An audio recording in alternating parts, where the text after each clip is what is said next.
إن الحمد لله نحمده ونستعينه ونستغفره ونعوذ بالله من شرور أنفسنا ومن سيئات أعمالنا من يهده الله فلا مضل له ومن يضلل فلا هادي له وأشهد أن لا إله إلا الله وحده لا شريك له وأشهد أن محمدًا عبده ورسوله يا أيها الذين آمنوا اتقوا الله حق تقاته ولا تموتن إلا وأنتم مسلمون يا أيها الناس اتقوا ربكم الذي خلقكم من نفس واحدة وخلق منها زوجها وبث منهما رجالا كثيرا ونساء واتقوا الله الذي تساءلون به والأرحام إن الله كان عليكم رقيبا يا أيها الذين آمنوا اتقوا الله وقولوا قولا سديدا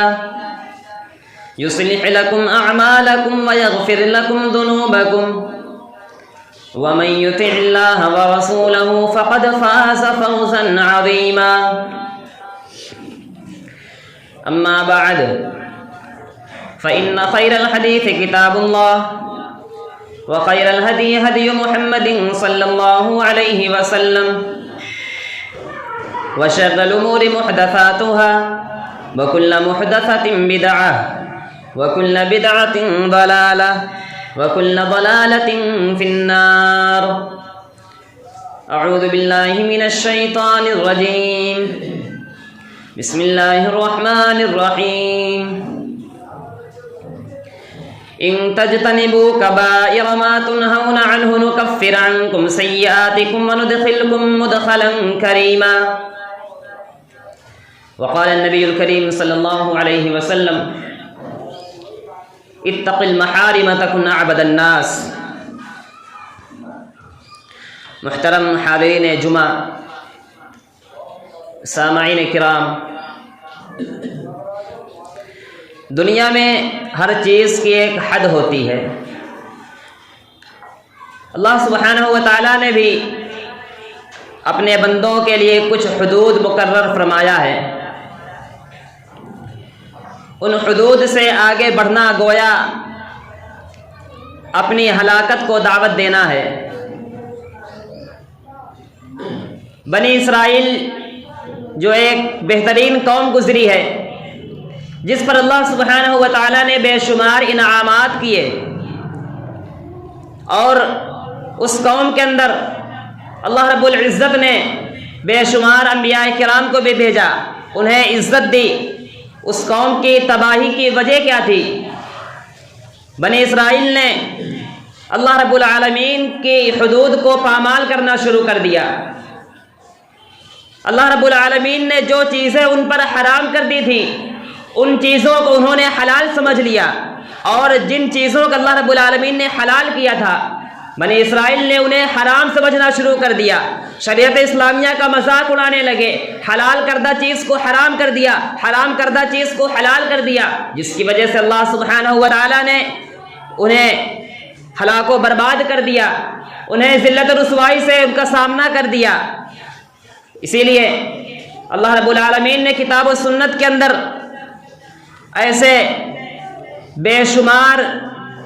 چیزیں اور وہ تمام کے تمام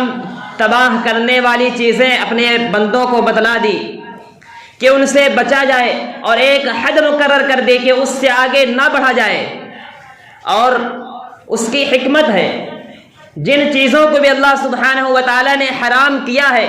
اس کے اندر کوئی نہ کوئی حکمت ہے۔ وہ انسان کے لیے خطرناک چیزیں ہیں، انسان کے لیے نقصان دہ چیزیں ہیں۔ اللہ سبحانہ و تعالیٰ نے اپنے نبی صلی اللہ علیہ وسلم کے بارے میں ارشاد فرمایا، یأمرہم بالمعروف وینہاہم عن المنکر، کہ وہ لوگوں کو نیک کاموں کا حکم دیتے ہیں اور برے کاموں سے روکتے ہیں۔ ویحل لہم الطیبات ویحرم علیہم الخبائث، اور پاکیزہ چیزوں کو حلال کرتے ہیں وہ، اور گندی چیزوں کو حرام کرتے ہیں۔ معلوم ہو اللہ سبحانہ و تعالیٰ نے جن چیزوں کو حرام کیا ہے وہ گندی ہیں، وہ ناپاک چیزیں ہیں، انسان کے لیے خطرناک چیزیں ہیں۔ اور جب حرام چیزوں کا تذکرہ کیا جاتا ہے تو عموماً لوگ یہی کہتے ہیں کہ تمام کی تمام چیزیں حرام کہہ دی جا رہی ہیں، تو حلال کیا ہے؟ دیکھنے کی چیز یہ ہے کہ حلال چیزیں زیادہ ہیں، تمام کی تمام چیزیں حلال ہیں سوائے ان چیزوں کے جن کے بارے میں اللہ سبحانہ و تعالیٰ نے فرما دیا کہ فلاں چیز حرام ہے، صرف وہی چیز حرام ہوگی، بقیہ تمام کی تمام چیز حلال ہیں۔ معلوم ہوا کہ حلال زیادہ ہے، حرام کم ہے۔ اور بسا اوقات انسان کا دماغ جن چیزوں کو حرام سمجھتا ہے اور جن چیزوں کو انسان کا دماغ اچھا سمجھتا ہے اس کے الٹا بھی ہو سکتا ہے۔ اللہ سبحانہ و تعالیٰ نے فرمایا وَعَسَىٰ أَن تَكْرَهُوا شَيْئًا وَهُوَ خَيْرٌ لَكُمْ،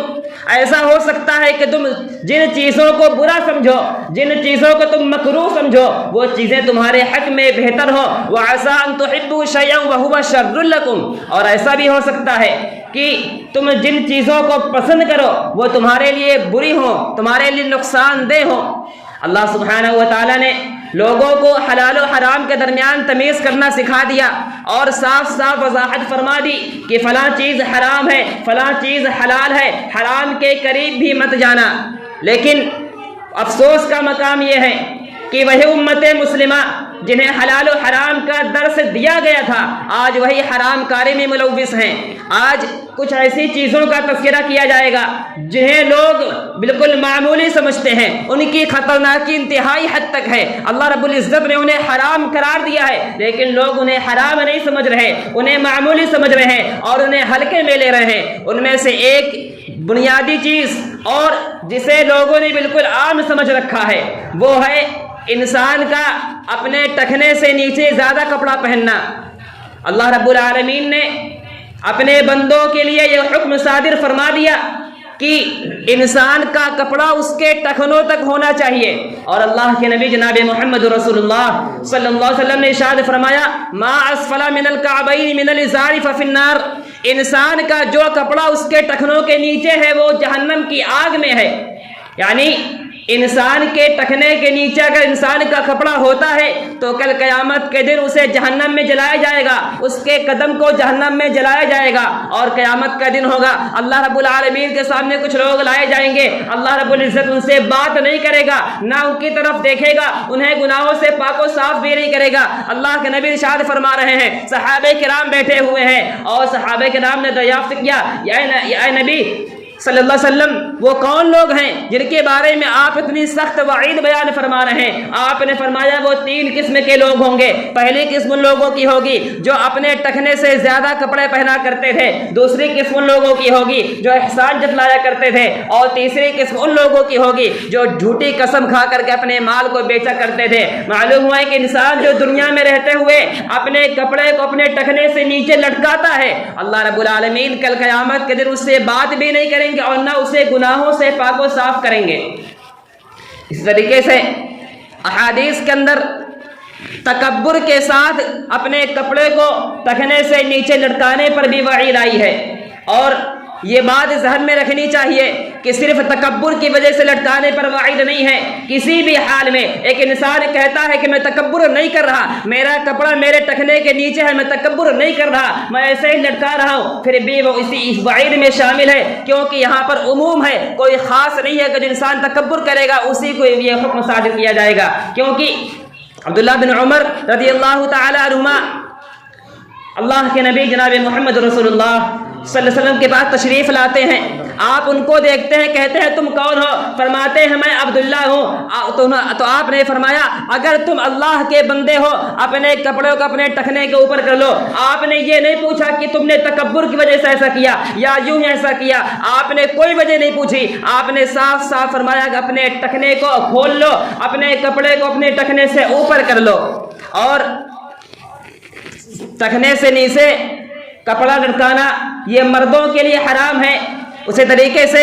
عورتیں اپنے ٹخنے کو ڈھکیں گی، لیکن اپنے ٹخنے کو ڈھکنے کے لیے، اپنے پیر کو ڈھکنے کے لیے ایک بالش یا ایک ہاتھ کپڑا لٹکا سکتی ہے، اس سے زیادہ عورتوں کا بھی کپڑا لٹکانا جائز نہیں ہے۔ اور عام طور سے دیکھا جاتا ہے کہ انسان جب مسجد میں آتا ہے مسجد میں آ کر کے اپنے کپڑے کو وہ ٹخنے سے اوپر کر لیتا ہے۔ جس اللہ کے ڈر سے انسان، ایک مسلمان، ایک مومن بندہ مسجد میں آنے پر اپنے کپڑے کو اوپر کر رہا ہے، کیا باہر وہ اللہ نہیں ہوتا ہے؟ کیا مسجد کا رب کوئی اور ہے؟ باہر کا رب کوئی اور ہے؟ یقیناً ایسا نہیں ہے۔ جس اللہ کے ڈر سے انسان مسجد میں آ کر کے اپنے ٹخنے کو کھولتا ہے وہی اللہ باہر بھی موجود ہے، اور جو انسان ٹخنے ڈھک کر کے نماز پڑھتا ہے اس کی نماز قبول نہیں کی جاتی۔ مطلب یہ ہے اس کے ذمے سے فرض کی ادائیگی ہو جاتی ہے لیکن اسے نماز کا وہ ثواب نہیں ملتا ہے۔ اسی لیے انسان کو اپنے ٹخنے کو کھول کے رکھنا چاہیے، اور یہ کوئی معمولی بات نہیں ہے، لوگ اسے معمولی سمجھ رہے ہیں۔ یہ اللہ سبحانہ و تعالیٰ کی طرف سے نازل کردہ ایک حرام چیز ہے۔ اس طریقے سے اور جو چیزیں ہیں جنہیں معاشرے کے اندر معمولی سمجھا جاتا ہے اس میں سے ایک پیشاب کے چھینٹوں سے نہ بچنا ہے۔ انسان پیشاب کرتا ہے، اس کے چھینٹ پلٹ کر کے اس کے بدن پر آ رہے ہوتے ہیں، یہ بہت بڑا حرام کام ہے اور یہ عذاب قبر کو مول لینے والا کام ہے۔ ایک مرتبہ اللہ کے نبی جناب محمد رسول اللہ صلی اللہ تعالی علیہ وسلم جا رہے تھے، آپ کو دو مردوں کے چیخنے کی آواز سنائی پڑتی ہے۔ قبر کے اندر دو لوگوں کو عذاب ہو رہا تھا، آپ وہاں پر تشریف لے جاتے ہیں اور فرماتے ہیں انہیں عذاب قبر ان میں سے ایک کو پیشاب کے چھینٹ سے نہ بچنے کی وجہ سے ہو رہا ہے۔ اور دوسری روایت میں آپ نے فرمایا اکثر عذاب القبر فی البول، اکثر بیشتر قبر کا عذاب انسان کو پیشاب سے نہ بچنے کی وجہ سے ہوتا ہے۔ لیکن عموماً دیکھا جاتا ہے جو اسلام انسان کو پاک و صاف کے رہنے کی تاکید کرنے کے لیے آیا تھا، اسی اسلام کے ماننے والے اب ناپاک رہتے ہیں اور پیشاب کی چھینٹوں سے نہیں بچتے۔ ایسی صورت میں نماز بھی پڑھتے ہیں، دیگر نیک کام بھی کرتے ہیں اور ساتھ میں ساتھ ناپاک رہتے ہیں اور ان کا کوئی بھی عمل قبول نہیں کیا جاتا ہے۔ اور ان کے علاوہ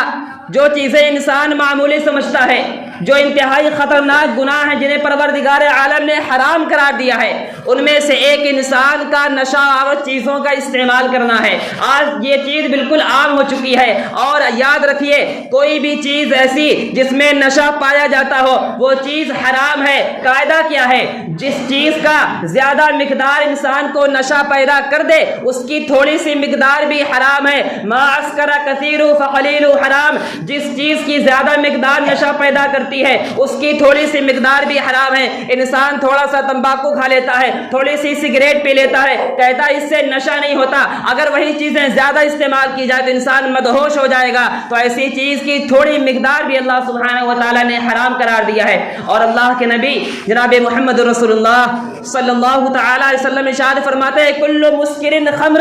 یاد رکھو ہر نشہ آور چیز خمر ہے۔ جب خمر کا لفظ بولا جاتا ہے تو عام طور سے شراب مراد لی جاتی ہے، لیکن اللہ کے نبی فرماتے ہیں کل مسکر خمر، یاد رکھو تمام کے تمام چیزیں جن سے نشہ پیدا ہوتا ہے وہ خمر ہے، وکل خمر حرام، اور تمام کے تمام خمر حرام ہے، یعنی تمام کے تمام نشہ آور چیزوں کا حکم شراب کے حکم کے مانند ہے۔ ایک انسان شراب پیتا ہے، دوسرا انسان دوسری چیزیں گٹکا، پان، سگریٹ کا استعمال کرتا ہے، دونوں نشہ کے اعتبار سے برابر ہیں، دونوں کی حرمت برابر ہے اور دونوں کے لیے وعید بھی برابر ہے۔ اسی لیے ایک انسان جو سگریٹ کا اور گٹکے کا استعمال کرتا ہے وہ یہ کہے کہ ان سے نشہ نہیں ہے یا یہ حرام کے درجے میں نہیں آتی ہیں، اسے عقل کے ناخن لینے کی ضرورت ہے، کیونکہ اللہ کے نبی جناب محمد رسول اللہ صلی اللہ تعالی وسلم ارشاد فرماتے ہیں کہ لَيَشْرَبَنَّ نَاسٌ مِّنْ أُمَّةِ الْخَمْرَ يُسَمُّونَهَا بِغَيْرِ اسْمِهَا، ایک زمانہ ایسا آنے والا ہے، قیامت کے قریب ایک وقت ایسا آئے گا کہ لوگ شراب کے نام بدل بدل کر کے شراب پئیں گے۔ آج نام بدل دیے گئے ہیں، مقصد ایک ہے، مقصد صرف اور صرف نشہ حاصل کرنا ہے، دوسرا کوئی مقصد نہیں ہوتا ہے۔ جو مقصد شراب کا تھا وہی مقصد آج دیگر چیزوں کا بھی ہے، حرمت سب کی ایک ہوگی، لیکن معاشرے کے اندر ان چیزوں کو ہلکا سمجھ لیا گیا، ان چیزوں کو جائز سمجھ لیا گیا، اور ایک مومن بندہ جو نماز بھی پڑھتا ہے، روزے بھی رکھتا ہے، احکام اسلام کی پیروی بھی کرتا ہے، وہ ان حرام چیزوں کی بھی پیروی کرے، یہ ممکن نہیں ہو سکتا۔ ایک انسان جو ایمان کا دعویٰ کرے اسے حرام چیزوں سے بچنا ہوگا، اور یہ کوئی معمولی چیز نہیں ہے جسے انسان معمولی سمجھ رہا ہے، یہ انتہا درجے کے حرام کام ہیں جنہیں اللہ رب العالمین نے مومن بندوں کے لیے حرام قرار دیا ہے۔ یاد رکھیے نشہ کی تمام چیزیں اللہ رب العالمین نے حرام قرار دیا ہے، اور ایک انسان یہ سوچتا ہے کہ نشے کی چیزیں ہم سے چھوٹ نہیں رہی ہیں، چھوڑنے کی کوشش کر رہا ہے لیکن اس سے چھوٹ نہیں رہی ہے۔ آج تمام جگہوں پر نشے کو چھڑانے والے ادارے قائم ہیں، اور اس سے بڑھ کر کے انسان کے اندر تقوی ہونا چاہیے، انسان کے اندر قوت ارادی مضبوط ہونی چاہیے، اللہ رب العالمین کا ڈر ہونا چاہیے، کیونکہ اللہ کے نبی کے زمانے میں صحابہ کرام سے زیادہ شراب کا عادی کوئی نہیں تھا۔ صحابہ کرام اسلام لانے سے پہلے اور اسلام لانے کے شروع میں بھی شراب پیا کرتے تھے، لیکن جس وقت شراب کی حرمت کی آیت نازل ہوتی ہے، مدینے کے گلیوں میں شراب بہہ رہی ہوتی ہے، تمام کے تمام صحابہ کرام شراب کو باہر بہا دیتے ہیں اور اس کے بعد شراب کو ہاتھ بھی نہیں لگاتے ہیں۔ کیوں؟ اس لیے اللہ رب العالمین نے شراب کو حرام کر دیا ہے اور حرام چیزوں کا استعمال کرنا جائز نہیں ہے۔ یہ نشہ آور چیز کا استعمال تھا جسے آج کے لوگ بالکل معمولی سی چیز سمجھتے ہیں اور اسے چھوڑنے کے لیے تیار ہی نہیں ہوتے۔ حالانکہ ایک انسان اگر نیکی کے ساتھ بھی گناہ کر رہا ہے تو یاد رکھیے اس کا گناہ اس کی نیکی پر بھاری پڑ رہا ہے، اور انسان کو پہلے گناہ کو چھوڑنے کی ضرورت ہے، پھر اس کے بعد اسے نیکی کرنے کی ثواب ملے گا۔ اس طریقے سے معاشرے کے اندر ایک اور جو چیز بہت زیادہ رواج پا چکی ہے وہ سود کا لینا دینا ہے۔ جب سود کی بات آتی ہے تو لوگ سمجھتے ہیں کہ سود تو یقیناً کوئی کھاتا ہی نہیں، جو کہ ایک انسان جس کے اندر اللہ کا ڈر ہے، ایک انسان جو بظاہر مسلمان ہے، نماز پڑھتا ہے، وہ سود کا استعمال نہیں کرتا، لیکن سود کا استعمال اکثر لوگ آج کر رہے ہیں۔ طریقہ بدل گیا ہے، چیزیں بدل گئی، لیکن سود کا استعمال آج بھی ہو رہا ہے۔ وہ طریقہ کیا ہے جو زیادہ تر لوگ استعمال کر رہے ہیں؟ وہ ہے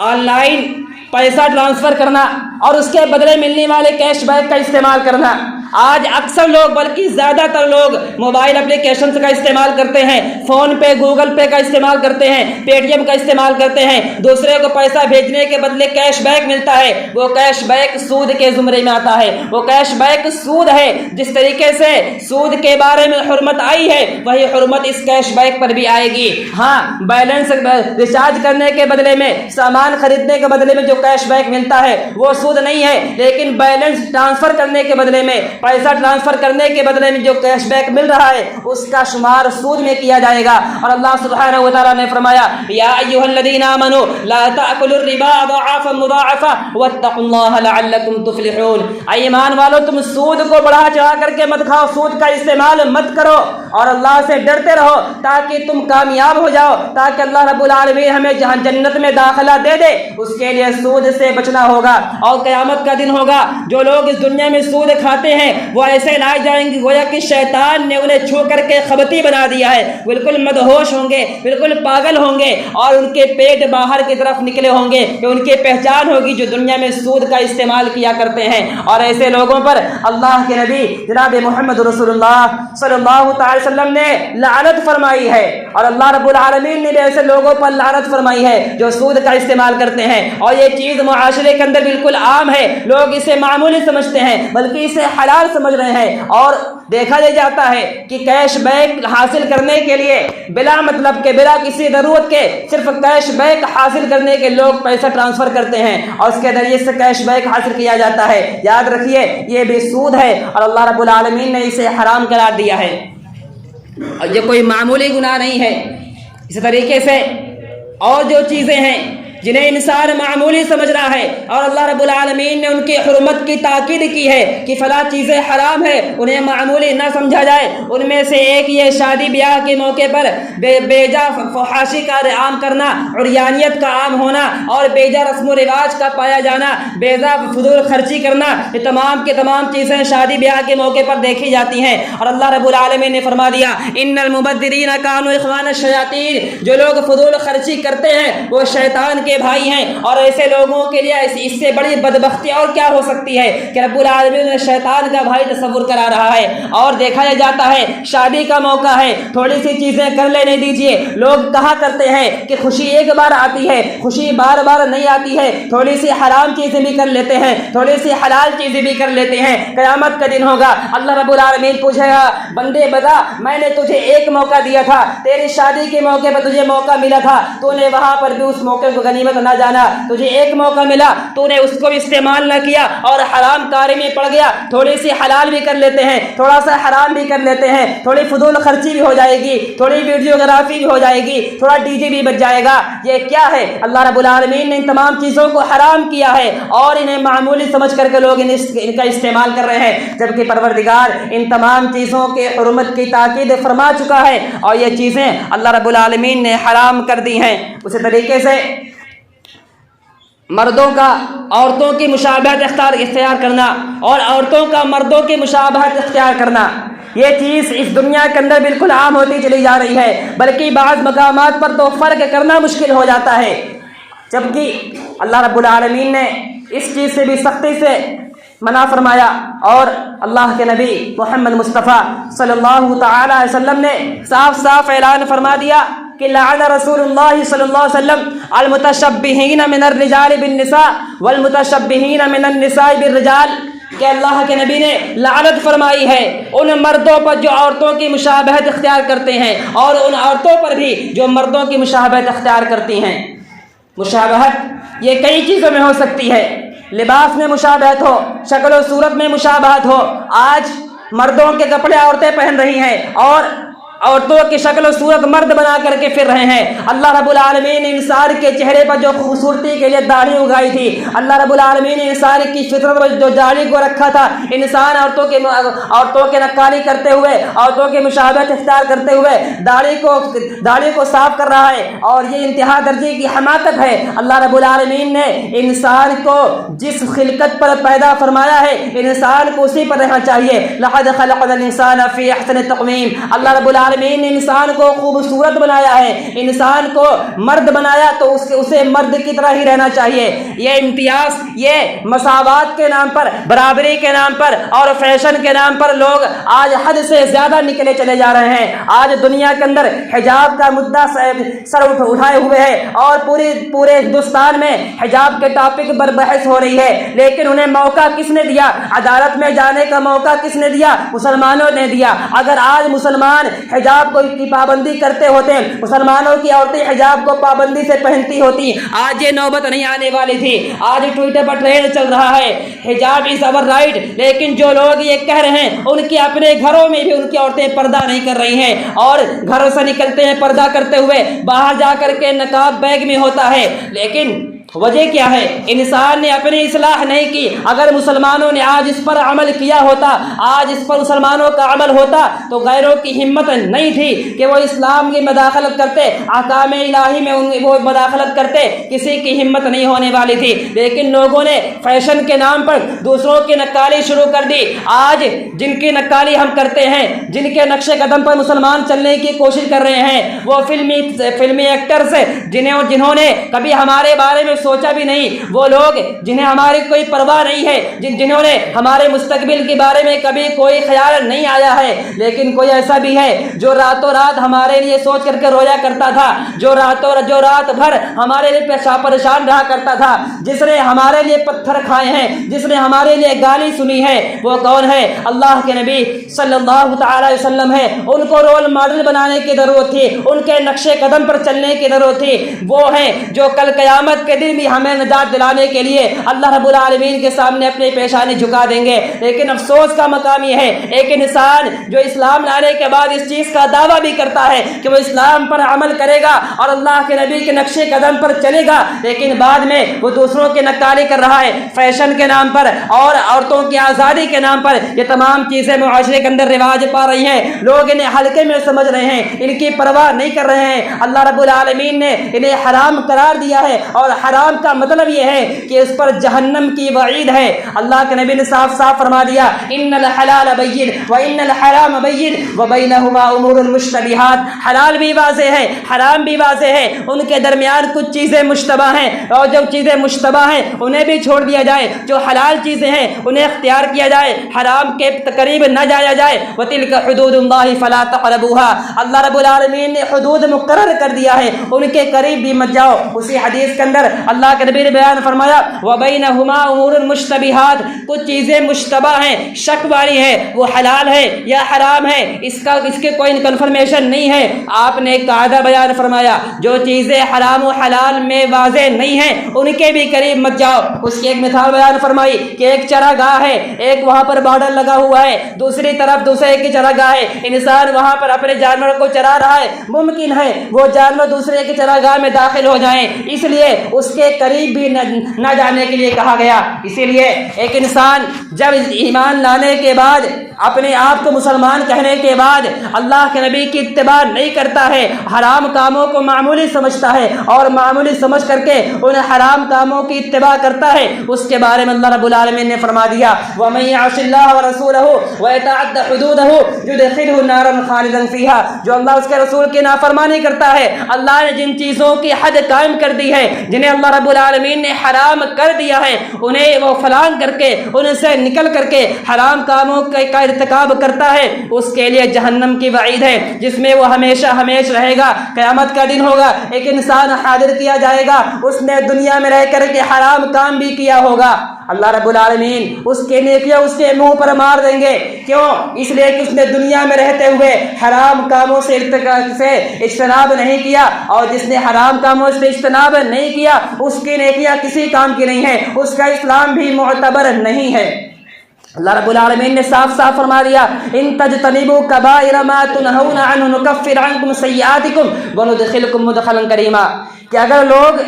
حرام کاموں سے، کبیرہ گناہوں سے، جن چیزوں سے اللہ رب العالمین نے لوگوں کو منع کیا ہے ان کاموں سے رک جائیں، اللہ رب العالمین انسان کے چھوٹے چھوٹے گناہ خود سے ہی معاف کر دے گا۔ کتنی بڑی بشارت ہے، کتنی بڑی نعمت ہے، ایک انسان حرام کاموں سے صرف بچ جائے اور اٹھتے بیٹھتے اس سے جو چھوٹی چھوٹی غلطیاں ہو جایا کرتی ہیں، اس سے جو صغیرہ گناہ ہو جایا کرتے ہیں، اللہ رب العالمین انہیں اپنے سے خود سے ہی معاف کر دے گا، اور ایسے لوگوں کو اللہ رب العالمین جنت میں داخلہ عطا فرمائے گا۔ کتنی بڑی بشارت ہے۔ ہونا یہ چاہیے کہ ایک انسان اسلام لانے کے بعد، ایمان کا دعویٰ کرنے کے بعد اسلام پر ڈٹ جائے، حرام چیزوں کو فالو کرے اور حرام چیزوں سے اجتناب کرے، تبھی وہ ایک کامل مومن بن سکتا ہے، ورنہ حرام چیزوں کا بھی استعمال کر کے، کچھ نیکی کر کے بھی اور حرام چیزوں کا استعمال کر کے بھی انسان کامیاب نہیں ہو سکتا ہے۔ ضرورت اس بات کی ہے کہ ہم مکمل طور پر دین پر عمل پیرا ہو کر کے اللہ کے نبی کی تابعداری کریں، اللہ کے نبی کی اطاعت کریں اور غیروں کی نکالی کرنا چھوڑ دیں۔ جن چیزوں کو حرام قرار دیا گیا ہے ان کی حرمت کو سمجھیں، انہیں ہلکے میں نہ لے، انہیں معمولی نہ لے، اس لیے کہ مثل مشہور ہے کہ رائی مل کر کے پہاڑ بنا کرتا ہے، بوند بوند سے سمندر بنا کرتا ہے۔ ایک انسان کسی گناہ کو ہلکے میں سمجھ رہا ہے، لیکن وہی گناہ اس کے لیے وبال جال بن جائے گا اور کل قیامت کے دن اسے جہنم میں داخل کروا دے گا۔ اللہ رب العالمین سے دعا ہے کہ ہمیں جب تک اس دنیا میں زندہ رکھے، ایمان و اسلام پر قائم و دائم رکھے، ہمارا جب خاتمہ ہو تو ایمان پر ہو، اور دنیا میں رہتے ہوئے ہم ہمیشہ حرام کاموں سے اجتناب کرتے رہیں۔ آمین۔ تقبل یا رب العالمین۔ اقول قولی هذا واستغفر الله لي ولكم ولسائر المسلمين والحمد لله رب العالمين۔